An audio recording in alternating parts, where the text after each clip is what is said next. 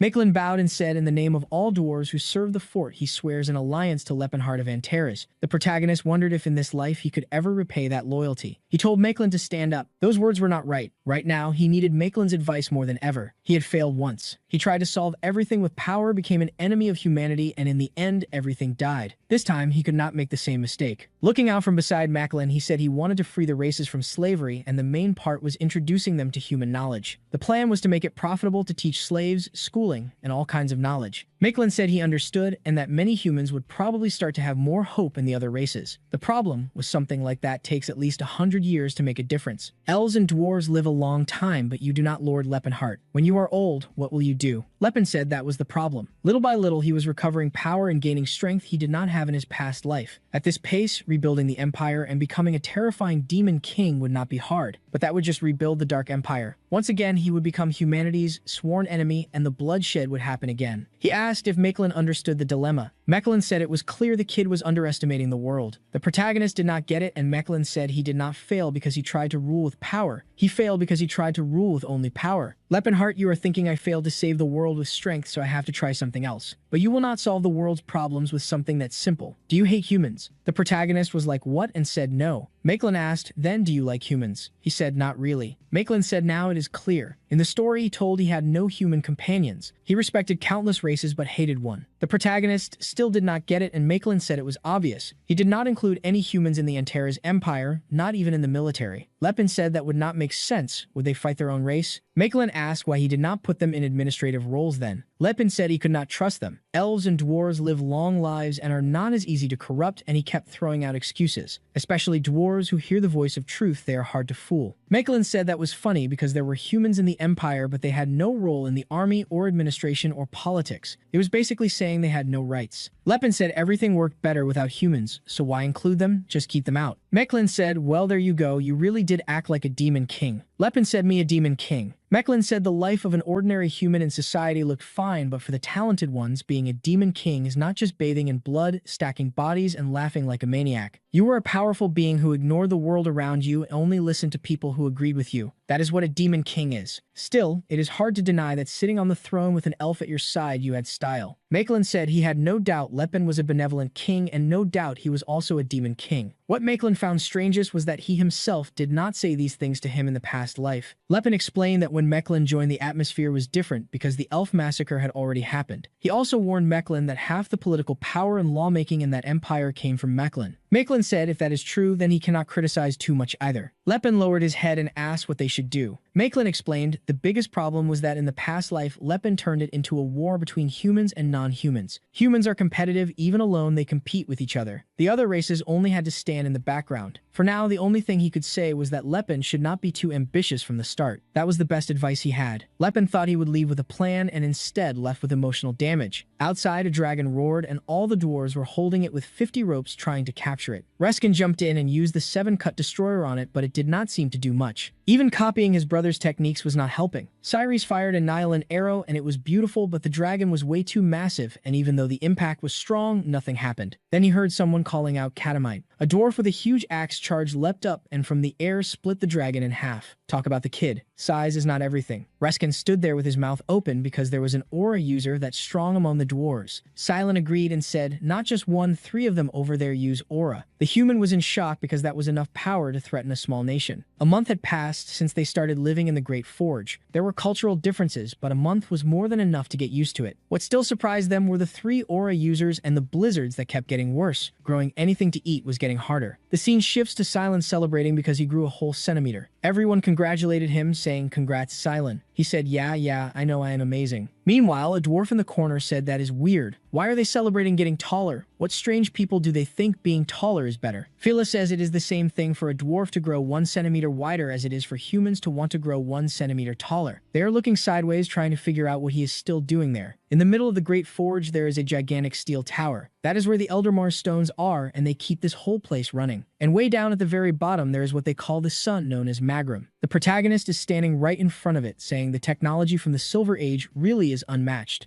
Even with slavery, a lot of elven and dwarven technology got lost, yet at the same time this place is proof of everything they managed to build, and he did not come there for no reason. His biggest problem right now is that Tazran's body, the King of Fists, is insanely resistant to absorbing magic. No matter how much he tries, the capacity just will not increase. So the plan is to use Magrum to make that body more adaptable to magic. In his past life, after a lot of suffering, he managed to master this thing people said only a god could control. And during that process, he created 10-circle magic known as the nuclear explosion. And yeah, it was messed up that he used it to wipe out the entire kingdom of Basel. At the end of the day, Magrum is basically a mass of concentrated energy. He has to go in naked so nothing interferes with the magical resonance. So there he is naked holding Magrum, saying it is a good thing nobody is watching. Except someone is watching on camera. It is the dwarf women talking about how insane his back muscles are and how insane his butt is. The girls are bright red, and it might not look like it, but they have been married for decades. Everyone there is basically an ant. Seriously, did they learn this from Japanese and Lawless? They think they are going to dodge the FBI with that. No, officer, my girlfriend is 1.5 meters because she is a 176-year-old dwarf. Another 40 days pass in the Great Forge. Everything is all digital and purple, and I have no idea what it is, but the protagonist is getting stronger than ever. He starts saying weird lines like son of mist of cold of existence, of the will of the north, and I swear I do not understand anything. The man is trying to summon the element of cold on top of the sun. Looks like he finally pulled off a 5-circle spell. Now all he has to do is keep coming back to improve his mana. Maybe it is time to start hunting the artifacts of the 4 gods. The problem is spring is almost here, so maybe he should visit Chatham first. According to Maitland's advice, he also needs to stop by the kingdom of Kobrans, and he can use the trip to check out some ancient ruins too. While the protagonist trains, look at poor Silent trying his best. The protagonist asks if he put on some muscle and Silent turns all red like you noticed. Lepin, look, check out my biceps. Lepin says, yeah, I notice you are actually getting bigger, kid. Then he puts on his cloak and asks why Lepin is there so early today. Lepin says he finally finished. Silent clearly does not want to leave, so the protagonist asks if he likes being a dwarf that much. Silent says no, he did not like it. It is just that he is spreading Philinez's knowledge and he has to make sure it sticks. Also, Reskan is in some secret training, and it looks like he is doing the same thing, stuck in one place with a week of supplies practicing something. The protagonist is surprised because the guy barely awakened his aura, and he is already having some kind of epiphany. Meanwhile, some dwarves are playing around with little axes and Cirrus is watching. She looks cute and calm, remembering her elf friends too. Then she gets mad that she even remembered because she thought she would not think about that anymore. The protagonist shows up asking what she is doing, and she says she is just watching the kids. The people living there seem carefree, but they do not even know a life of hardship is waiting for them. Out of those kids, only a few will make it to adulthood. The protagonist notices she is down and she says it is fine, she is just remembering people from her town. He remembers the eastern region in the kingdom of Grime, a dead desert where nothing grows and where her family, the Darheim clan, once lived. In a way, he is thinking they are basically family. He is thinking she's going to be his girlfriend, so they will be his family one day, so he should visit at least once. So he asks Cirrus, why do we not visit your homeland? She jumps up excited, then says, no, it is too far, 2 months of travel, are you sure? He says the forge is being taken care of and everyone is getting stronger. They can go just the 2 of them and come back later. Yeah, sure, a trip alone with the elf. Then boom, teleport. With a portal like that, anyone would offer trips to whoever wants one. She asks, is this really the land of lamentation? He says he told her they would get there fast, they just used Damon's portal. She is confused because she heard activating Silver Age portals requires a high-level mage. He says a 6th circle mage can handle it if he understands how it was set up. Then he asks, did the Master of Fists, your master, teach you that too? He is one of my master's close friends, he was a great mage. I do not know where he learned those big spells, but I learned from him. She stares at him. Then a Tyrannosaurus comes charging and gets punched in the mouth. Okay, it is just a lizard, but still basically a dinosaur, right? Science agrees with me that lizards are mini dinosaurs. ChatGPT probably thinks I have issues. I asked, are lizards mini dinosaurs, and found out no. The only descendants of dinosaurs are birds. My god. At least crocodiles are cousins of what am I doing? Back to the story. The protagonist says this is going to be perfect food. He makes a darkness barrier that blocks sunlight, then roasts the lizard, pulls out water and blood for emergencies, while she says she will cut the meat. It is ready fast. She tells him to eat, and he asks how far her home is from here. She says if they walk until sunset, they will get there before the day ends. Is this the city where we are going to find another elf? We already have one, but people get greedy. Lepin tells Cirrus not to get her hopes up because sometimes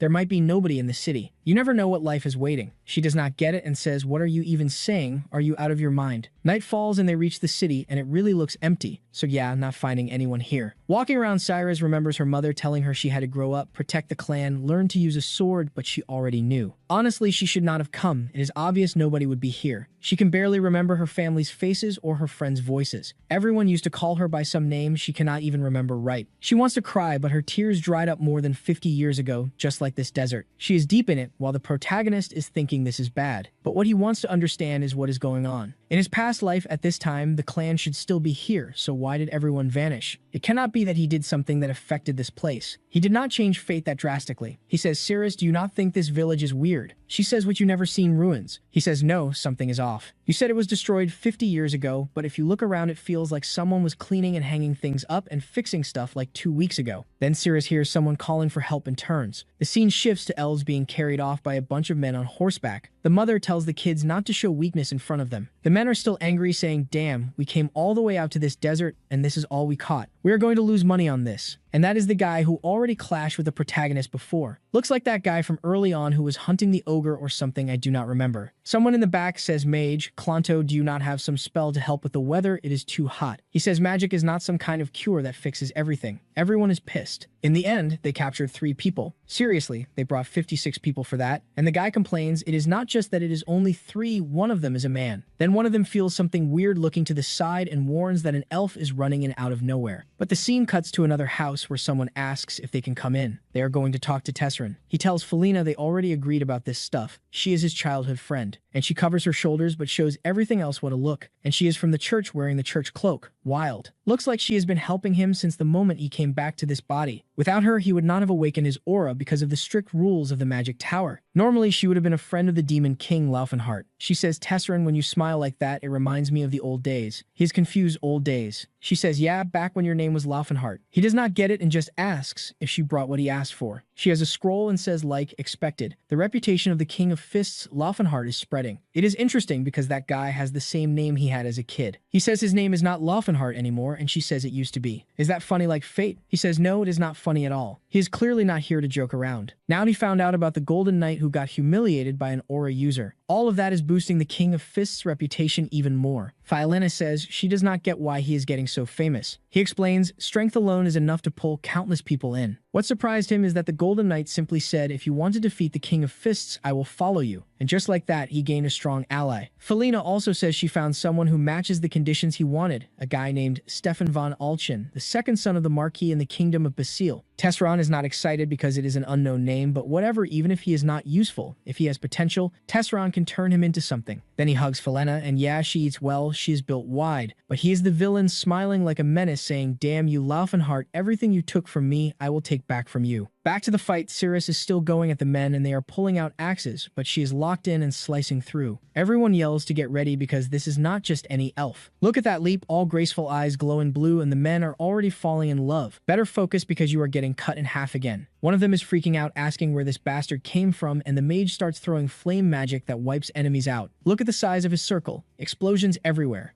But when the smoke drops, Lepenhart is there asking why she ran ahead like that. Do you not see I have to protect you? He tells them to stand still or everyone dies. They freeze in fear while he smiles and says, do we know each other? This time you are playing slave hunters. They remember the day Lepin smashed a plank into their backs. One of them says he will never forget. Lepin rubs his head, saying he did not want to remember trash like them. But fine, since they are here, he has questions. He asks if those are the only elves still alive. The guy yells, you think I have to answer you? Lepin points and says, if you want even a little mercy, you better answer. The guy starts shaking and says, yes, that is all that is left. Lepin asks how many they killed, but the guy looks confused like he does not get it. Lepin is furious, saying, so you killed the whole village, at least 40. Then he starts flexing like they are going to pay in blood. They try to defend themselves, shields, spells, another barrier. The mage cannot understand how this muscular guy has a magic level higher than his. Lepin starts casting something else, some words I cannot even follow. Basically, it is a light chain spell that summons a purple dragon. Then it is over and they are all burned on the ground. The guy tells Lepin to take the elves and do whatever he wants. Lepin says he tried to burn everyone, it is just a shame his mana ran out first. The guy grabs his hand, begging, do not kill me, I will give you the elves. Lepin pulls his fist back again, saying it is too late. The mage begs one last time, asking at least tell me why I am going to die. Lepin says, I already told you you are covered in the blood of those elves, that is why. The guy confused says, what? But I did not see any humans among those elves. Lepin freezes. The guy tries to understand, wait, were those elves your property? I thought they were just wild elves. I figured they belonged to nobody. Lepin says through clenched fist, I told you I came to collect the price for elven blood. The guy still refuses to accept it, asking he is really going to die just because he killed some elves. What kind of logic is that? That is not helping Lepin at all, so he asks, do you really think you did nothing wrong? The bandit says, Lepin is insane, none of this makes sense. Then Lepin asks, since he is a mage, he should know what separates a person from a beast. The bandit says, a person is someone capable of independent thought, someone who can question their own existence and seeks values beyond instinct. Lepin asks, then why do you think elves should be treated like animals? The bandit says it is not what he thinks, it is just that no human treats an elf like a slave. A race born into slavery like elves obviously is not going to be considered people. Or are you trying to deny slavery exists? Do you think you are wiser than the whole world? Lepin remembers Maitland's words that he was underestimating this world. He decides to talk. He says he does not want to live as a slave, and if he feels that way, he believes others feel it too. The bandit says he should not judge everyone just because he believes that. That is extreme arrogance because nobody in humanity thinks like that. Lepin moves in to finish, saying, yeah, it is extreme. That is because this society is rotten and they want him to do something even though he knows it is wrong. Then boom, he grabs him by the neck while crushing him and saying he would rather be arrogant than live any other way. Meanwhile, the family is just standing there with their mouths open and all the elves are in shock. Cyrus shows up all sweet. She frees them and asks if they are okay. Then she asks if the girl is someone called Shaylin. Shaylin freezes for a second, looks at her and asks back if she is Serendi. That is probably a name she did not even remember she had. Then she remembers other kids calling her Serendi. That was the name everyone accepted, and that was what they called her. Serendi El Aralafiana, my god. She grabs her friend's hand all happy even though the other one does not look happy at all. But then the girl slaps her hand away and Cyrus just stands there confused. The boy asks if they know each other and the mom tells Light not to talk to her. Serendi was disgusting, someone who had become a toy for humans, an elf who chose to live with no honor and no pride. She is standing there not understanding anything, and then Lepin shows up behind them and says she is his companion, and she is not a slave at all. Shaylin is confused. How does this big brute know the elf language? The main guy just says he will not tolerate her, calling her a slave even if it is family. Then he tells Cirrus to be clear she is not a slave, but Cirrus looks totally confused. I am not a slave, she asks him. She stares at him hard and he looks back, then asks if he has ever treated her like a slave. She says no. He asks if he has ever done something without asking what she wanted. She says no. So why does she keep humiliating herself like that? She answers that Lepin Hart never explicitly said she was not a slave. Wait, he never said that. He looks awkward, looking off to the side, then forward. Then he says, fine, you are not a slave. You and me since the beginning, we are equals because you are a free elf. The relationship is still messy because even after he says all that, she looks away and says she knows he does not treat elves like slaves. He really sees every race as equal to humans. She already noticed that, but at the same time, she is sure of something else. The person he talks to when he talks to her is not her. It is like he is seeing someone else. He is shocked because he thought he did his best to save her. But she says for her it never mattered because from the start she always saw herself as a slave. And if that is really the case and he is thinking of her as some other person, then maybe he should treat her like a slave after all. Lepin gets hit hard by that. He felt proud that he saved her from the fate waiting for her. But the truth is, it was an illusion because he only saved the series from a past life. In this life, she was just a slave he bought with money and nothing else had happened yet. He was a stranger who bought her with money and was kind for reasons she could not understand. She lowers her head, saying she will not accept sincerity that was not meant for her. He says, okay then. From now on, she Serendi Arelfiana is free to do whatever she wants. If she wants to stay by his side or leave right now, she is free to choose. Whatever, she decides he will respect it. And now that he said that, she is like, wow, so I am supposed to leave. He is fighting for his life, trying to explain, no, that is not it. I just do not want you to feel trapped, so whatever you want, you can do it. Now she goes full drama, okay, give me some time to think. Damn. Then the main guy asks if the women there can help that child reunite with her family. Because like he said, she is not his slave and he will never give humans the location of this village. He says he will wait, but Shaylin is already their ears bouncing, saying no, he can come with them. It would be shameful for the clan if they did not repay what he did after saving everyone. He asks if she is sure it is okay. She says of course they would not have made it out without him. He thanks her for thinking rationally and she says elves are always rational. On the way, Charlene apologizes to Serendi, saying she would have done the same in her place. Serendi agrees and her friend says she got lucky meeting a good human. Then she says she realized he is a good person because the moment he learned her real name, he used it. And only now Serendi notices he called her Serendi Arelfiana. How does he know the name even? I forgot, even though someone literally just said it to her. Anyway, Then the scene cuts to the middle of some caves where an elf is warning the village leader that they are running out of water. The elder asks if the scouting team came back and he says yes, it looks like the humans finally gave up looking for them. And of course, their warriors' bodies are now sleeping under the sand. The elder asks Raguel to bless their souls and embrace their spirits. This is Elder Railhard, and he is only 343 years old. The guy in front says they cannot stay there much longer. With the strength they need to get the village back safely, it is better to leave while there is still some water. Railhard says, fine, prepare everyone to leave at dusk. He thinks there is nothing they can do, the village has been compromised, and soon this place will be too. Then he gets surprised. The kids show up. They recognize Shaylin, the granddaughter, and Light, the little boy. But he panics when he sees they brought a human and he orders them not to let him get close. The elves pull out slingshots. They start firing, but it is not working. The little stones hit the ground and Lepin does not even react. He picks one up and says they are shooting melted glass, a kind of item that contains a magical element. Because without the world tree, the elves cannot summon spirits for battle. And after living so long in the desert, they started connecting more with fire creatures. And she has the blood of this place, so she is the same. That is why her tan skin never changes even after years away from the desert. She asks who told him all that was it the master again. He says yes, the master had an elf friend, he is well informed and told him everything about elves and dwarves. Then suddenly he changes expression, he shouts to the elves, saying he has to prove he is not an enemy, and he gets pelted with rocks. And like the dwarves, they are thinking, oh crap, our attacks are not working on this monster. He shouts again, calling to the descendants of the great spirits, saying he may be human, but he is not an enemy. He knows the elves' history, and he is here as a friend. Since he is speaking their language and using the right etiquette, they get confused. From above, one of them yells that his words are convincing, but not enough to trust him. Lepin starts preparing something, saying he expected this. The elves freak out. Serenity asks what he is doing, and he raises that horn of calamity. Lepin knows how elf minds work. Humans would see it as a threat, but elves are rational enough to realize that if he had that kind of strength, he would not fall for a trap and he would already be up there if he wanted. The leader says the trap would not have worked anyway, and he really came willingly. Lepin calls for Serenity, saying it is settled. Inside one of the tents, Charlene introduces her as the daughter of Erolf and Piana. Railhard recognizes her and says she is the child who got lost on that day of nightmares. It is incredible. They really got a member of that family back. He thanks them, saying Lepin truly did something good this time. So the elves return to their village, Diro Elde. They are dancing around the fire, music everywhere. Yeah, they are in the desert and they built a bonfire. Fine. People forget the desert gets freezing at night. The only problem with these desert folks is they all look way too similar. Everyone introduces themselves, and to me, they all look like Shaylin. Meanwhile, the main guy stays in the background watching the conversations. He notices Saren looks really happy, and now he wonders if she will actually stay near him. Either way, he still has something to handle, so he goes to the leader and says he has a request. He wants to experience the elves' power. Railhard knows he means spirit magic. The main guy says he can use a little spirit magic, but nowhere near the level elves can. He forms a spirit in his hand and says they also need to teach Ceres. Railhard summons a flame in his hand and says the tribe has a duty to teach. But it goes out and he explains they lost the world tree and cannot do more than that. It is only good for lighting fires and useless in battle. It would be better for her to learn magic from someone like him. He says he will teach her as much as she wants, but it is too sad for an elf to never be able to communicate with spirits. The leader says he understands. If she decides to stay there and he wants to, he can stay with the tribe too, and they will accept him. From now on, he is a brother to everyone there. After that night, morning comes and he stays in Daesdaru for 4 days. All that time, he waits for Ceres to make her decision. Right now, she is in a lesson on how to communicate with spirits, and she looks completely lost. Shaylin, who is teaching, thinks it is a shame it will take years for her to learn. But of course, she is not normal, and in an instant, she starts glowing with spirits flying around her. Her friend is stunned, asking how she has such a strong affinity. No elf should learn that fast. The story says the reason she learns so fast is because she was forced to live in the human world where you do not have much time, so you learn fast. That is why the way she thinks about learning is closer to a human, and she also has natural talent. The main guy shows up asking if she is enjoying it, and she says yes. Then he hits her with the question, so are you staying here with them? What are you going to do? She says yes, she wants to stay and help. He starts shaking until she adds that she knows deep down it will not really change anyone's life. Maybe if she goes with him, she has a chance to truly change their lives. He says yes and swears on his life that his goal is to change that. She says she will go with him for the future of the clan. He is smiling, laughing, thinking he will change the world with the woman who chose him. Then he says he will show her the clan's future. They are on the edge of another mountain, and Railhard asks why they came back there. Lepin says you said this was the old emergency shelter. From now on, this will be your new village. Railhard says that makes no sense, there is no water there, how can it be a village? The main guy tells Ceres to take the Nile and he gave her that bow and mentions she awakened spirit affinity in 4 days. She says yes she did, but what does that have to do with anything? He explains it only happened because she is the rightful owner of that bow. She was recognized, and it is like she signed a contract. So she carries the name of the item and its power too. He plants it into the rock and starts chanting something nobody understands. He is calling the seed of the world tree, and a sprout appears. Wind everywhere, everyone confused, and he smiles as it grows. Relhard cannot believe it. In a second, a tree is born. Not just a tree with a faucet under it, and suddenly water starts pouring out. Relhard does not understand, while the main guy says he should at least be able to feel the warmth around the tree's body, that insane feeling of abundance inside every cell, a powerful sensation that wakes up any soul. Relhard is ugly crying. He has an instinctive certainty that this is Elvenheim, the world tree. Lepin just dropped the elves' world tree like it was nothing. Of course, it was only possible because the Nylon bow was made from a branch of the old world tree. When awakened and connected to the ground, it can amplify mana gathering and pull the energy it needs. Basically, it is some insane, complex elf magic that makes it happen. Relhard is crying, asking if Lepin is the savior sent by the gods. He says no, he is just a friend helping a friend, nothing special. Then he apologizes to Seri, saying, "I used your bow, we will get another one later." She is in shock, asking who he really is. Yeah, he is not going to be able to hide. Then it cuts back to the forge. They arrive, cross the portal, and there she is, their fanboy showing up. "Where were you two?" The main guy compliments Silen, saying his shoulders got broader. Silen is like, "You noticed? Look, the old man is back in shape." Meanwhile, the main guy is thinking, wow, he is so dumb, it is so easy to fool this guy. Then all the dwarves come running, desperate, missing the master, saying they should have told more stories, they wanted to come along. The main guy asks if they made progress on what he asked. Looks like he taught the dwarves magic, and now they are all firing air shots. He says that is excellent progress, nothing to criticize. While he is there, he decides to establish the mage unit of the Great Forge dwarves. The 20 most talented ones got picked, and he trained them in all the basics. He is there praising them, saying they have been working really hard, controlling magic, and for just 1 month, that is incredible. He wrote a few books so they can keep practicing in a disciplined way. Then Reskin shows up, and the protagonist is already like, "Hey idiot, did you find out anything? Did you get stronger?" Reskin says a little bit, but honestly in that moment he is noticing something. Lepin was actually insanely huge. Something is off. Did you grow or what? The protagonist says, "No, I am normal. I did not grow. What is it?" Reskin tells him to stop lying because there is no way he looks 23. He looks like he has at least 10 lives in him. The protagonist wants to know if this bastard became a stronger swordsman or got some random enlightenment. Then Silen asks if after leaving the forge they are going to explore new ruins. Lepin says yes, but they also need money since the goal was not only the ruins. Now they want to go to the kingdom of Krobans. Is that the kingdom where the big elf that shows up in every short clip I see from this story is going to appear? The story says that while Lepin was finishing his work at the forge, something was happening in a much farther, colder land in the far north of the whole kingdom known as the Ever-Frozen Land. In the middle of the shacks, the guy with the dirty nose on the left asks if there is no way to increase their combat power because he says, unfortunately, they can only keep the fire burning. They need to save as much magic as possible since they arrived with 30 people and now there are only 10. Even so, it is undeniable these Sakania ruins brought unimaginable funds. His friend agrees that this time they managed to surpass everything they have ever achieved in their lives, especially that tome they found during this expedition with extremely important information from the Silver Times. The old man knows that showing this at any academy would cause total chaos. He has wisdom, but he cannot decode the advanced parts. His thoughts get cut off by a sudden scream and he wonders if a monster is coming. His expression changes and look who showed up. Damn Tezzeret and his gang, and right away he looks back and tells them to kill everyone there. Look at the little crew he put together. There's a buff guy up front, the tired-looking blonde guy, an elf on the left, and another wild one on the right. I am already into it. He starts cutting everyone down because we need a group fight, and I already want Lepin's group going head-to-head with this one. Then the old guy holding the book says if they want the artifacts, they can take everything. He just wants to get out alive. Tezzeret answers, "Sorry, Mage, but the reason we came to this remote place was because of you." He kills them with no mercy. Felena asks if they really had to do that. He says those were orders from the Silver Sages. These people opened a door that never should have been opened. The history inside those books needs to stay hidden forever for the good of all humanity. Felena says she understands. She has heard the Silver Sages are the protectors of humanity and they only want what is best. But those people looked innocent. Tezzeret says sometimes innocent people have to die for the good of humanity as a whole. Then he asks Stefan if that berserker armor is good to use. Honestly, this guy even has a main character vibe. Stefan says yes, absolutely, Lord Tezzeret, with something like this, you can put any arrogant aura type on their knees. The blonde punching bag asks what they are going to do with the artifacts. Tezzeret says keep the useful ones close and sell the rest. On top of that, there is a list of things the Silver Sages want, because those people are the real guardians of humanity and items from the Silver Era are extremely dangerous. To prevent chaos and the destruction of the world, they need to be handled by the right people. Basically, to keep the right people in power and make everyone obey them, they need every bit of power they can get. The blonde guy says that Warming Necklace was actually effective. The harsh breeze of the coldest land in the world felt like a summer wind. Tezzeret says yes, that is because it was an item exclusive to the Sages. But right then, his expression changes when he finds the voice of illusion. Wait a second, is this not the item Lepin has? Even he is confused, saying, hold on, the voice of illusion was supposed to be an artifact unknown to humanity, and considering how much the Demon King valued it, this is not just any artifact. Looks like there is not only one bastard out there getting cheered on by the whole world. Felina in her short shorts asks how dangerous these items are if the sages have to kill everyone just because they were discovered. He tells her it is better if she does not try to understand. Only those sages deserve that kind of knowledge. I am thinking he is going to get betrayed by his own group eventually because Felina keeps questioning everything. Then the scene goes back to the Great Forge and the door opens with Macklin asking what she wants this time. Actually, it is Cirrus saying she wants everything. She wants to know about Lord Loffenhart. She already noticed he has known her since the beginning. The way he looked at her, the way he talks, the way he treats her, everything felt totally normal to him and not natural to her. He even knew the name she had forgotten a long time ago. How was that possible? Macklin says he must be afraid she will not understand him. She asks why he would think that. He answers with another question, saying as someone older, he wants to ask her something. Does she trust him? Cyrus says she would trust him even if he said he was a god who manifested on Earth. Macklin says that is not the kind of trust he means. He is going to ask again if she trusts him.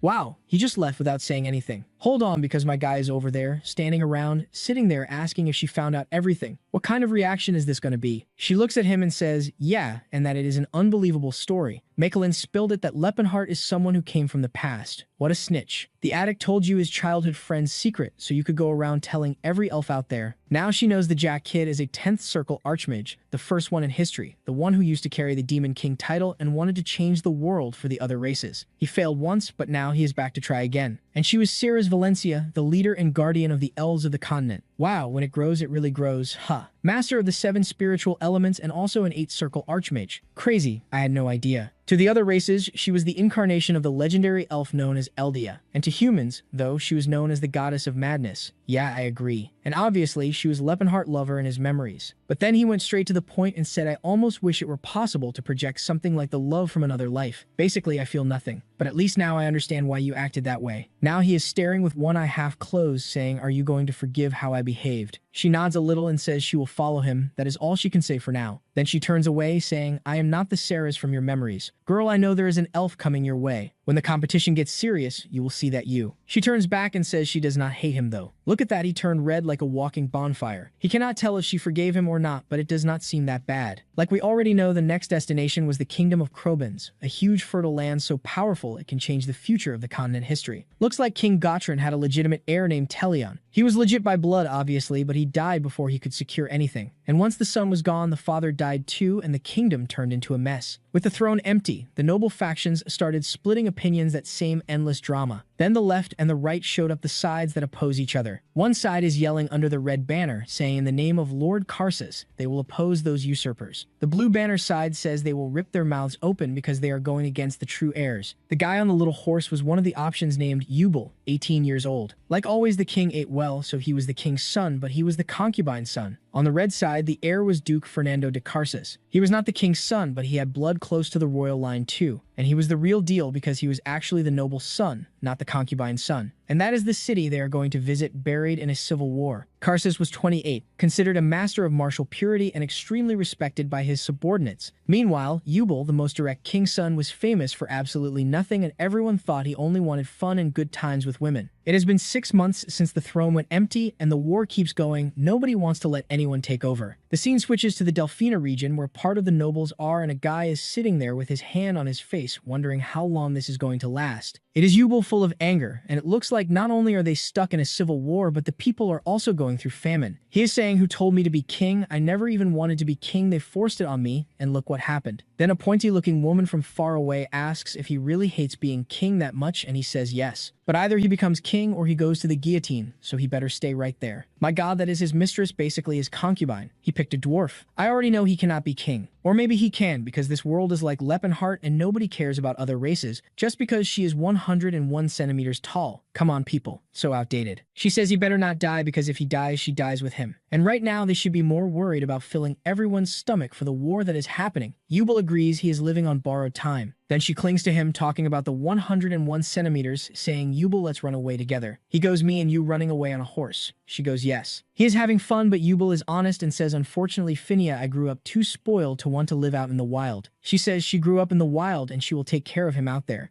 He says it will not work. How is a guy supposed to live off a woman like that 101 centimeters? Then she says there is nothing wrong with using a slave to make money. And in this world, she was just a slave, so whether he is king or not, nothing changes. Hold on, he is telling her, Phinia, there is nowhere in this world we can go where they will see us as lovers. See, I told you, he is like Lepenhart. While it is all hearts and rain, the knight is standing there. Then someone says, sounds fun. It is the knight coming closer. No, it is her grabbing the knight's axe, already pointing it. Then the big jack guy shows up saying, hey, my name is Lepenhart, I am a mage, and I am here to lend my humble strength to the next king of Krobans. Yubel is confused. This guy came all the way here to join his side. Phinia says not to believe him, but also says what he said at least is not a lie. Yubel knows dwarves can detect lies easily, and he says the person in front of him looks really imposing. Are you a battle mage? The protagonist is like, yeah, that battle mage. He put on this cloak to hide his body, but it did not work. That is the biggest problem he could have. The guy is so jacked you cannot hide it. It is impossible. Yubel asks if he is really here to help because it looks like he wants to have fun in this war. He says no, he came to help and he is not here to have fun. Then the dwarf says now he lied because he really does think this war will be fun. Yubel says he does not care if the guy wants to have fun in the war. And the protagonist realizes with this little cursed dwarf next to them, it is going to be hard because he cannot lie at all. So he says he has no judgment against Yubel and his lover is an elf too. Lepenhart, forget it, in this life she is nowhere near that. But Phinia says the way he believes like some disillusioned guy, it seems true. Yubel with that worm brain says it is the first time he has met another weirdo. And honestly, the height difference between Yubel and the dwarf must be the same as Lepen and Cyrus considering how gigantic he is. Then the pair asks if he came to help, what kind of offer is he bringing? The protagonist says he will not be mysterious, he wants to provide 100,000 gold coins and resources. They freak out because that is exactly what they need since the army is starving, and it is an insane amount, basically what the kingdom makes in a year. With that much, they could buy enough grain to feed everyone starving for a few good months and still have leftovers. But the offer is so good it becomes suspicious. Then the protagonist asks how many aura users are under his command. Yubel says none, and the protagonist offers the help of 6 aura users. Now Yubel does not believe it because he knows the kingdom of Kroban has 5 users, so how can this guy mobilize more than the whole nation? But there are other places he does not know, so he asks the price for all that. The protagonist says when Yubel ascends the throne, he wants a fief. Yubel thinks that is too little, and Lepen explains the fief he wants has to be completely autonomous. His condition is it will be a place with rules different from Kroban. Then he makes that villain face and says he wants a place where elves, dwarves, and orcs can live freely. Hold on, now that I think about it, Lepen showed up right when Yubel was cuddling the little dwarf. He has no respect for people. That is messed up. Now he is heading back home and Cyrus asks if the talk went well. He says yeah, it was calm. The real problem is what comes next. Basically, in his past life, he wiped out this whole war by making a meteor shower. Now he has to set something up legally. And this is the guy who at the start of chapter 1 was like, why do you call me Demon King? Then you find out what he did and you change your mind. Lepen says it will take longer, but he wants to do it in a way humans cannot argue against. She asks if he knew Yubel in his past life and he says no, it is the first time he has seen him. Cyrus asks who was the last king in the past life. He says back then it was Prince Karsus, and poor Yubel ended up at the guillotine. Yeah, he really is on borrowed time. Cyrus asks if the same thing will happen again. He says if he had not intervened, then obviously yes, but this time he will make sure everything works out. The result will be good for Yubel, who like him sees slaves as friends. Friends, yeah, sure. Back home, Reskin asks how the meeting went and says things are moving along well. He says it has only been a month since they left the Great Forge and they already explored 10 ruins. Nobody in the world would believe that, and the pace really is good. He is bleeding, saying finding artifacts is harder than killing demons, while Silent All Buff says good thing he grew a bit. Now it is easy to handle. But he asks Lepen, did we really need to offer 100,000 gold coins? Lepen says the problem is not the coins, they needed a certain amount in grain. Remember that grain we bought in the Tauban Union? Normally without war and without this big famine, all that would be worth like 4,000 gold coins, but now everything is different. So he offered 100,000 to cover the grain because the price shot up. The little dwarf says, wait, you are lying to the king, aren't you? He says, no, I am not lying, I am giving 100,000 in grain. Then Riskan says, Lepen, but you said you would bring 6 aura users and right now there is me, you, and the 3 dwarves that makes 5. Who is the next one? The protagonist sits down and says, I know some elves who can use aura and I am not even included in that count. I just do not want to count on them too much because they are a bit harder to persuade. Reskin says if that is the case, they need at least 2 more people. The protagonist says it is fine, it will be the orc champions Kalkin and Stala, they are the ones joining. Reskin goes, orcs can use aura. Aren't they dumb and green? He did not say it, but that is what he is thinking. The protagonist explains there is a wild place 15 days on foot in the Rakiti Mountains, land unknown to any non-human species, and there the orcs keep their traditions. There are no cowardly domesticated orcs and not even the brutal gladiators. It is a tribe of proud warriors who mix intellect with the wisdom of nature. They are known as the Blue Bear tribe, and the protagonist remembers that orc from the beginning, Tacid, should be there too. Rescan still does not buy it, saying, "Look, I have seen some gladiator orcs who fight well, but being an aura user, I do not know if one of them can be that strong." The protagonist says in hand-to-hand combat, they were stronger than any human and any dwarf. Yeah, you lied, because if I remember right, you got beaten by a human in your past life and had to reincarnate. The scene switches to some stones out in the middle of nowhere with green triangles appearing above them, and magic starts happening, and out of it comes an old man who congratulates and appreciates the effort of how someone handled the situation. It is that addict Tezrim thanking the sage Dawiz. The human must be talking about him recovering the relics, and he says, "That's right, kid, dangerous knowledge has to stay under our control. It is to protect humanity, everything is done for protection." Then poof, he disappears. Tezrim gets furious that addicts summoned me just to say something useless. But fine, I need to take part in this stupidity to gain some influence. Right now, I already want to talk about how dangerous the existence of the one seen as the Demon King is, but they will think I am some lunatic, so I have to wait a bit longer. Good thing I knew Duke Eilenar was a Silver Sage thanks to my connection with Jade. That is how I found out that during the Silver Era, humans were not the main race. The true masters of everything were the elves who had the World Tree, while the dwarves dominated absolutely everything that touched the ground. Less than 1,000 years ago, those other civilizations even had different names. The elves were known as Eldras and the dwarves as the civilization of Alatrani. Eldra meant blessing of Eldia and Alatrani, the grace of Alfort. The names of their gods were the names of their civilizations. But the Silver Sages have to hide all that because to change the truth, you need a convincing lie. Tezrim knows their need to preserve humanity and dignity like that is what is making them weaker and more stupid. You can tell Tezrim is someone who likes absolutely nobody in this world. He wants to know how humans ended up winning because everyone was there, the elves were incredible, the dwarves too, and they still lost. Then the scene moves to the death desert of Destrandi. Reskin says the obvious, "Wow, what a desolate place." Yeah, what did you think you were going to find in a desert? Lepin explains that in orc culture, any weak child is abandoned in the wild and elders are expelled from the village. That is why for them leaving the village is a kind of honorable act. Maybe it is a survival method born from the harsh life they live, maybe to preserve the place. I am like the little dwarf saying it just sounds kind of barbaric. Cyrus says it is easy for a dwarf to say that considering she still has the Great Forge. She would like to see dwarves survive if you took away everything they have. The protagonist realizes the other races are starting to fight each other and thinks, damn, calm down. Then Silent asks how the protagonist is going to convince the orcs. I imagine his plan is, hey kids, let's get land, you are out here starving in the wild, you will have food and drink, come on. But he says he has a plan and he wants to see what happens. Cyrus thinks it is weird because he said he was going to use the same plan from his past life. He turns around and says that back then he had Tacid with him, so it was way easier. Right then, Rescan looks behind them and says something is coming. And yeah, you can see the chaos showing up because the orcs are dropping out of the sky all red and exploding and yelling their own words.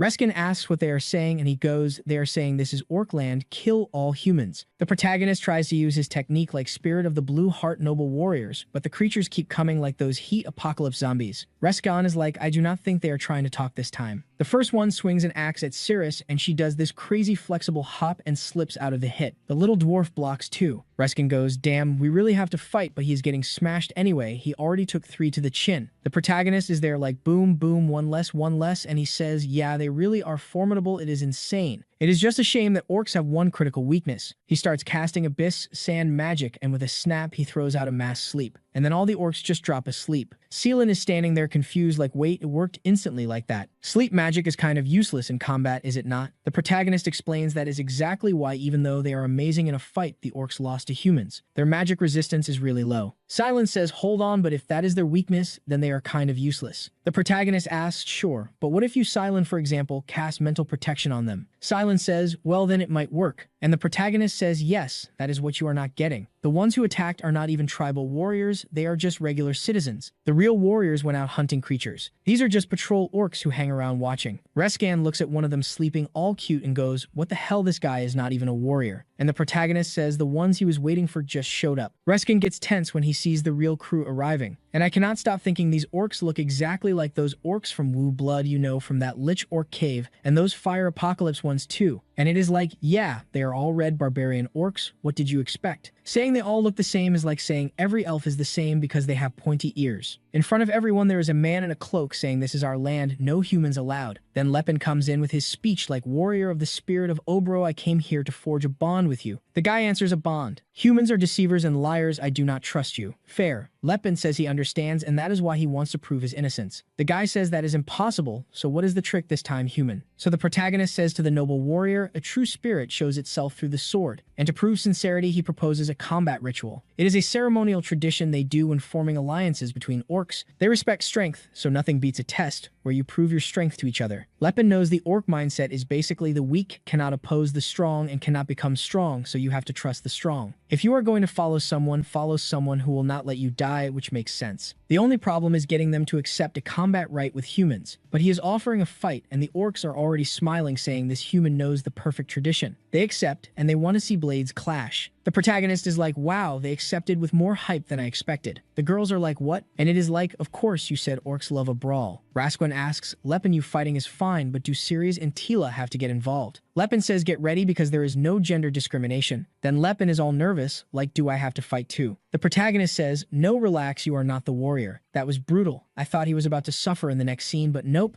So the leader says, fine, this will be a combat right, whoever represents you step forward and prove your worth. And here she comes introducing herself as Ceres Valencia. The orc introduces himself as Jalcato, basically 15 kilos of muscle, and he is speaking orc language, so she does not understand anything. Then he says in their language, I Jalcato fight you. The two on the side are confused because the orcs can even speak their language. Ceres rushes in and he pulls this knife that looks more like a sword and blocks her first strike. The orc is shocked, how does a woman with such a small body have that much strength? She gets pushed back for real. She is thinking he is strong, but it is nothing compared to her training. She goes in again, blades meet, he blocks, she cuts and knocks his arm down, she dodges the next hit, then spins and lands a kick right in his mouth. The orc is stunned, tries to recover, swings from above, and now she has to defend. She realizes Lepin was not lying when he said they are the strongest in raw physical combat. The orc attacks again, forcing her to guard, and she can tell his swordsmanship is really skilled, but his weapon is not good enough. So she suddenly strikes his blade. The orc screams a name like Satar Iskabash, which is the name of the blades, and it activates and hits with a double strike, launching her up and away. She lands wide-eyed. He just activated his aura out of nowhere. Jalcato says a warrior weapon is his soul, and a soul never breaks. The protagonist notices the bastard is using a spiritual weapon and tells Ceres not to panic because that is the orc's secret technique. She asks what it does, and he says it makes the weapon harder and the edge sharper, that is it. She gets it right away, it is like Tila Earth Resonance but made for orc weapons. She says she understands and the protagonist says there is more to it, but it is too much to explain now. They clash again, and it looks like she is going to slash his elbow, and you think she is going to miss because she is too close, but she does not. She moves with that flexibility, slips under, and takes a kick behind the knee. She realizes she broke his balance, and comes in with an upward kick that knocks the orc's sword swing up into the air. He steadies himself while she notices her cut was not deep enough. The orc looks up, calls to his companions, and she freaks out when the swords start flying on their own, out of nowhere. Lepin says sometimes the sword moves by itself. She says that is something he should have warned her about earlier, but it is too late and the explosion goes off. In the smoke, the blades pierce through again, and it looks like Ceres got hit clean, but she vanishes too. She appears right in front of the orc, and he says she really is an incredible elf warrior. He did not expect he would need to fight with a friend to face her. Ceres thinks that makes sense. It is not like they would only have one technique to strengthen a weapon. Maybe she should admit defeat, and then another explosion hits behind her. She runs thinking she hates losing, especially because he is only winning with orc power. Then she remembers she might have a racial power too. Jalcato is using something only orcs can do, so what can only elves do? She activates her spiritual powers and a soul greets her Serendi. The protagonist realizes she is summoning a wind spirit, and even back then with Nyalan help her manifestation was insanely fast. The spirit is getting stepped on and suffering, and she uses it like a springboard. She gets launched into the sky looking like a kite while the flying swords chase her, but she recovers and drops down behind him. She turns and puts a checkmate at his neck. She must have been insanely fast because of the spirit buff, so he could not react. The orcs start cheering, yelling the winner is the foreigner. Silent goes to Ceres and she says she is fine. The protagonist praises her and she thanks him. Tila asks if it is really okay to step on the head of a spirit that was summoned to help because it did not look happy. The protagonist says do not worry, spirits do not hold grudges like that. But he says it and turns away thinking Ceres is screwed because he has no idea how petty that little spirit can be. Then the next one from the Wide Hip Women crew steps up. Dear Tila with her axe, and she gets defeated before she even gets introduced. The tribe leader, acting like a commentator, says the girl does not have much potential yet, but she has not been sharpened, and not giving everything in battle is disrespect. Then he basically gives a tutorial saying she saw the enemy was stronger and quit, but quitting means she underestimated the enemy ability to control their strength, so she has a lot to learn. She is totally confused. The protagonist explains he is saying it is good you did not overestimate yourself, but you did not need to hold back either. Either way, the result is positive because he acknowledged you and now it is Reskin's turn. And the protagonist tells him it is better not to show any intent to kill. Because yeah, this guy wants to cut the head off anything that breathes. Now he introduces himself as Cyrus von Tenny's heir to the Tenny's sword, and he is here to prove his worth as a warrior. Then an orc from above sends a Karuga down and jumps. Boom, she crashes into the ground and introduces herself as Istala Langar Beta, and she says she will personally face him. People start cheering, saying she is like the mother of the gods and she has the champion title. So yeah, she is a woman, and she is the Karuga champion. But wait, she jumped in with one name, introduced herself with another, and the tribe calls her something else. The protagonist explains Karuga are the most exceptional mana users among the orcs. They are calling Reskin Karuga too because he uses mana and he already showed up with his mana active. Reskin is thinking if they are impressed by me what happens when Lepin shows up. And that is it, a woman is in front of him, the blue bear matriarch ready to fight. Reskin can tell she is strong and just the presence of both is making their auras clash like an explosion. He throws a slash not too impressed and she rushes in and they trade clean hits. She closes in, pulls a dagger from her back and now he has to defend. Instantly he realizes she is on a completely different level from every other orc. Istala compliments him saying he is a talented young man but he does not have enough experience. She keeps talking saying he might be skilled but she has time on her side. Reskin does not get why she is talking so much and wonders if it is a strategy to lower his guard. Then she steps in and says, enough, they are here to fight. Midair she drops the daggers, calls each one by name and sends them at Reskin. He raises a wall of stone blocks, attacks coming from every side and realizes it is the same spiritual weapon thing. Someone who can control weapons like that is hard to deal with. The problem is while he is defending, she closes in and loads a punch that lands clean. Reskin has to brace with both hands to tank it, thinking she is strong, but he already took Lepin punch, so this is nothing. The real problem is while his hands are locked, the knives slip through and slice his arm. The protagonist with arms crossed sees his friend is experienced but not used to fighting people with aura. If he focuses too much on Istala, he will get hit from every direction. So how is he supposed to win this? Istala puts a hand on her hip saying she won, but he says not a chance. He has not mastered this technique in real combat, but he will try. His mana starts surging and his eye turns blue and you can tell the killing intent is about to spill. Istala looks confused and then damn the human uses Phantom Division, creating a bunch of flying little swords. He jumps into attack and Istala notices they are phantom swords. She can sense 3 presences, so the rest are illusions. Energy sweeps through, destroying the weapons while she yells that he actually has potential. But then she takes a cut across the abdomen. He really passed through like a ghost. Lepin is impressed because he used aura in an insane way, a technique that separates presence from reality. Istala praises him but says it will not work twice. He laughs, asking if she really thinks that was a mistake. And right then she rushes again and he activates the phantom thing again. She moves through the blades, realizing if you keep your awareness on the real blade, it is easy to avoid the rest. But again, he appears at her side out of nowhere. She is surprised, but that one is an illusion too, and it breaks apart and now he appears from below. Before she can react, he lands the cut. He celebrates because it worked and she realizes he managed to swap the presence of a fake sword with the real one in an instant. The protagonist is like, damn, he already learned the essence of the void sword, no wonder he is considered a legend. I forgot that. That famous Cyrus technique is the one where he creates illusions of countless swords, but that is only the basic level. The real value is when the user can teleport through the fake swords by activating aura. That is the true foundation of the void sword, and for a long time it was Cyrus' main technique. Lepin feels weird because he knows how many people that technique killed in the past life. One thing is certain, Riskan did not waste the time they spent standing around at the forge. Istala sees Lepin in the back and knows that Giant has to be blessed by the battle spirit. If she has to face him later, she needs to end this now. So she suddenly pulls out a bunch of daggers saying it was fun, but it is time to finish. She draws the 12 sisters and activates aura on all of them. Reskin freezes and she sends everything at him, but the attacks only seem to hit around him. After that storm of cuts, he raises his hand and says, I surrender enough, I am done, get out of here. Right away, Stella starts celebrating, saying this means the Blue Bear tribe won again. Then Lepin says next time they fight, he wants Reskin to use that technique too, and Reskin says it makes no sense to use it on Lepin, since Lepin never bothers dodging any attacks. The protagonist says that just means there is no reason not to use it anyway, just to get a little practice he wants to experience it once. Then he drops it because now it is his turn, the Giga Chad is about to step in. And the girls are already losing it. Duda is blushing like she is in love, saying he does not even need to go through the rite because she is already impressed. Stella is there like, listen ladies, skipping the rite is not an option. The protagonist is yelling, my name is Laughing Heart of Antares and I am taking part in the rite. Then a guy shows up behind Stella and asks his wife if it is okay if he goes against that friend. The protagonist is wondering when this guy appeared out of nowhere. because he did not even notice him. Stella turns around asking the same thing, and he says he was hiding behind that rock because it looked fun. The protagonist realizes the guy has crazy eyesight. He was like 300 meters away watching everything. Stella asks if he gave up on capturing the Snake King, and he says no, he already caught it, cut it in half, and came back, so that is why he is here. Then he takes off his cloak, and it is the village champion named Kalkin. The protagonist gets ready because it is the first time he will face someone that big since his master. He says, "Perfect, this is exactly what I wanted." Kalkin rushes in, drawing his sword, saying that is the spirit. The protagonist uses Sleep Drop, a spell that puts you to sleep mid-charge, and the guy face plants. Kalkin looks all soft and cozy, and everyone is thinking, yeah, that was kind of anticlimactic. Stella is yelling that this is not the hero way. The protagonist says she can wake him up. He just showed he is both mage and warrior, since that makes the duel fairer. Kalkin wakes up like, wow, why am I so tired? And Stella says, my husband, you just took a spell to the head. He's like, wait, that ripped guy is a mage. The protagonist says, yeah, he has this body, but magic is his weapon too. Kalkin says, fair, if magic is your weapon, it would be dishonorable not to use it, and he thanks the human champion for the consideration. The orcs start talking like, wait, magic is not a bad thing. Someone answers it is bad, but not using a weapon would be even worse. It would disrespect the leader. The guy thinks about it and agrees, but it still feels like a cheap trick. The protagonist gets ready and says enough, they will settle it the right way, they will trade blows. There is an explosion and the scene cuts to a big beast with its head up. It is Tassity out hunting, saying they will not go hungry for a while. He looks at the dog and says, what is it, little black king? Here, take this piece of meat, Garay kid. Then an explosion flashes on the horizon and he wonders what that light is and decides they should head back now. Back to the fight, the protagonist charges, Kalkin charges, and there is a sword strike to the wrist. Lepin is even more straightforward. He pulls his fist and punches right into the sword swing. Kalkin blocks the punch with his great sword, which impresses Lepin because, of course, an orc would treat that blade like it is nothing. The protagonist chains explosive-linked punches, and Kalkin keeps batting everything away. Lepin feels he has already proven his worth as a warrior and throws advanced sleep magic again. Kalkin seems to fall asleep, but it feels way too easy, and the protagonist moves in. Even while asleep, an aura flares around Kalkin, and he comes in to smash him in the stomach. The protagonist thinks the spell did not work, but Kalkin is fighting with his eyes closed. Sylvan is confused. How can someone fight while sleeping? Reskin says he is learning a lot today. Kalkin used some kind of artificial aura manipulation, and Reskin says he needs to practice that too. The protagonist starts firing off a bunch of spells, thinking he never saw this technique in his past life. Back then, they did not need it because he handed out a bunch of mental protection talismans to the orcs. Then he uses another spell, hard as stone, literally paralysis. A magic circle appears under Kalkin's feet, and it is obvious he has no resistance. But now he is in automatic combat mode and will defend against any attack, basically covering his mental weakness with aura control. He comes at him celebrating, and the protagonist praises him, saying it really is an impressive technique. He knows he could end it with magic, but now he wants to show his value as a warrior. They keep fighting and they are smiling, more than the protagonist ever smiles even with Cirrus. Whip-like strikes the ground, cracking. The orcs are staring with their mouths open, and Kalkin says they need to finish this fight. The protagonist thanks him, then stretches his fist again. They lock eyes, and he throws the quadruple calamity punch. Kalkin charges up a thunder explosion. Rocks fly everywhere. Smoke fills the air. Fist hits sword again, and now the calamity shoots up into the sky, sweeping the whole area and clearing the clouds. Next scene, Sylvan is easing the kid through healing, and Lepin is suffering, saying, this crap hurts so much. When is it going to stop? In the end, Stella declares it a draw, saying their skills were like warriors born from the same mother on the same day. Tila asks if Philin's healing is always that painful, since Lepin is complaining. Sylvan explains it is because the opponent's aura is still mixed inside Lepin's aura. Every kind of magic has a different nature, and some do not blend well, especially when Lepin already has a lot of magic inside him. Then Red Sylvan offers to heal the chief too, and the chief says no need, human child wounds heal on their own, that is nature. They say they recognize Lepin as a warrior they can trust, and from now on they are brothers. Finding someone like him in this world is a happy occasion, so today they have to drink. Soon there are tents, a huge bonfire, everyone drinking wine from horns, cheering, yelling, cursing. Sylvan says he is sure everyone is having fun, but it looks like a little too much. Kalkin goes, come on brother Lepinheart, drink with me. The protagonist is sure it tastes awful and smells even worse. Then he tries it and likes it and thinks, wait, are my preferences different in this body? Kalkin laughs, saying, looks like you liked it. I thought humans would hate it. He is smiling, saying he cannot believe he found a human brother who likes this drink, and he yells, bring a barrel.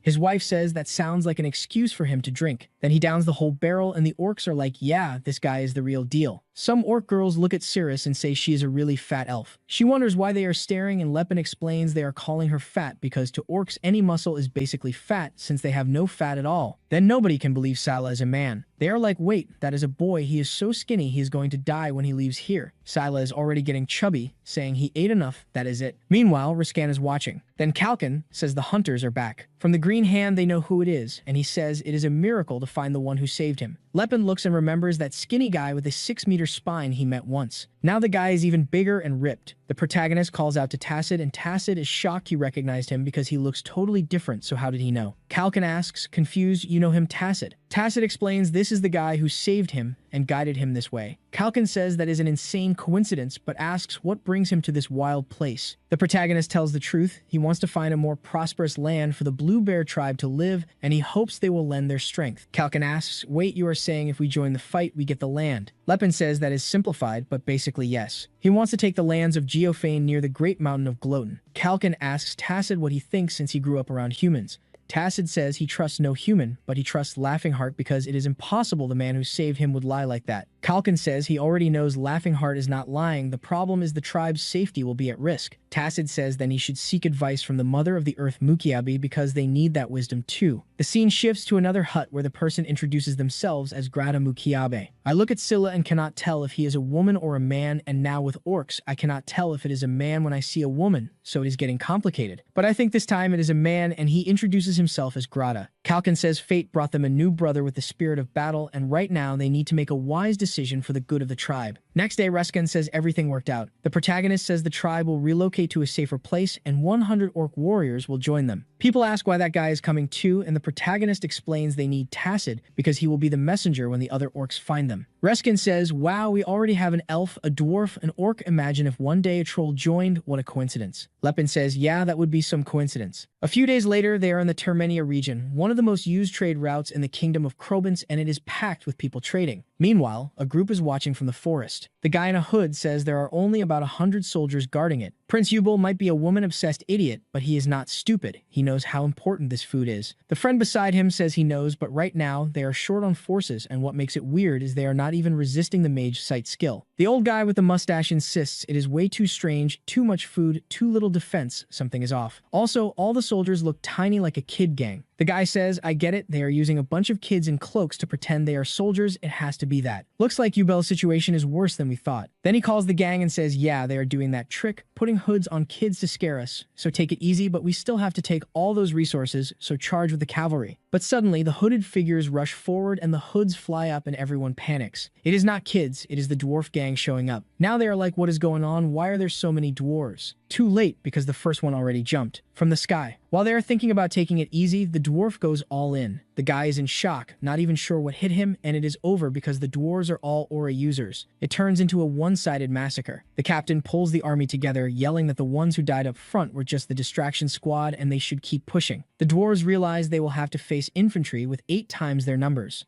The one in front says they have to hold back and not show their aura yet because Lepin told them to stall for time. Then they go in and it is supposed to be a fair war, but it is not fair at all. The dwarves are slaughtering the soldiers. Watching from far away, the protagonist thinks even if the knights have high morale, they have no chance. Sylvan is surprised. He did not expect the dwarf crew to dominate like this. The protagonist explains they fell into a trap and got distracted while the dwarves knew exactly what to expect. Also, there is a huge difference between 3 dwarves who can use aura and 800 humans. The captain screams, what kind of shame is this? How are our knights dying to disgusting creatures? The dwarves do not like that, but they say there is no point hating someone with no manners. Then an orc charges in saying Talcata will kill him. The leader rushes saying he will kill the filthy orc, but boom, one sword slash and the guy gets completely shredded and it is done. Then someone reports, Lepin, my lord, we killed the enemy and took his head. The protagonist thinks it is weird being called my lord. He has not changed since his slave days, but half the plan worked. Then the scene shifts to the barony of Delphina. In a meeting, Yubel's grandfather, the blonde guy who's into the dwarf girl, says he is grateful for the help, but that request is clearly unacceptable. Lepin says they have to recognize the dwarves and the orcs as part of the army. They want to refuse, but the protagonist says he will say it again. Their participation and recognition was part of the contract for him delivering the supplies. The old man sits down saying it is hard to argue with mages, they are always stubborn. The mustache guy says that request is unrealistic idealism. How does he dare ask something that makes no sense? Even if those creatures can fight, what can 100 soldiers do? Lepin says it is 126, and soon the Blue Bear tribe will join too, and he is speaking as a representative for all of them. They keep arguing, saying they are dwarves, the others are primitive elves, those dumb orcs clearly mocking every race. The protagonist asks, so you are saying you do not trust them? The old man says, obviously. The protagonist smiles and says, fine, then we will prove it to you. We will take Fort Sinai with our own strength. Fiaman stands up, scratching his beard, saying, hold on, Fort Sinai. Lepin says yes. The guy cannot believe it, saying he must think it is a bandit hideout, and just because he won one battle, he thinks he is some great commander. Fort Sinai is where Lord Tetzvald is stationed, and he is the strongest knight and aura user. Lepin says they might have more total force, but they have a strategy to bring victory to Prince Yubel. The knights mutter, what a bunch of idiots. These mages really do not understand how war works. Then the dwarf lover, who I only now notice is in the meeting, says enough. He knows everyone is stressed, but what is the problem with the offer? Someone says, Lord Yubel, you are sending a bunch of slaves with some value to die for nothing. But Yubel says the priority for everyone there is supplies, not slaves. He asks Lepin, are you leaving the supplies with us? Lepin says, of course, we are only able to take 1 week of provisions, which is what we need for the war. Yubel smiles and says, perfect then. What are we even losing? We will have food and they will still be fighting without putting any of our people at risk. When you put it like that, everyone is like, damn, Lord Yubel is really smart. This deal is amazing. Then as the heir, he asks them to take Fort Sinai and prove their loyalty. Lepin thumps his chest and says the order will be obeyed.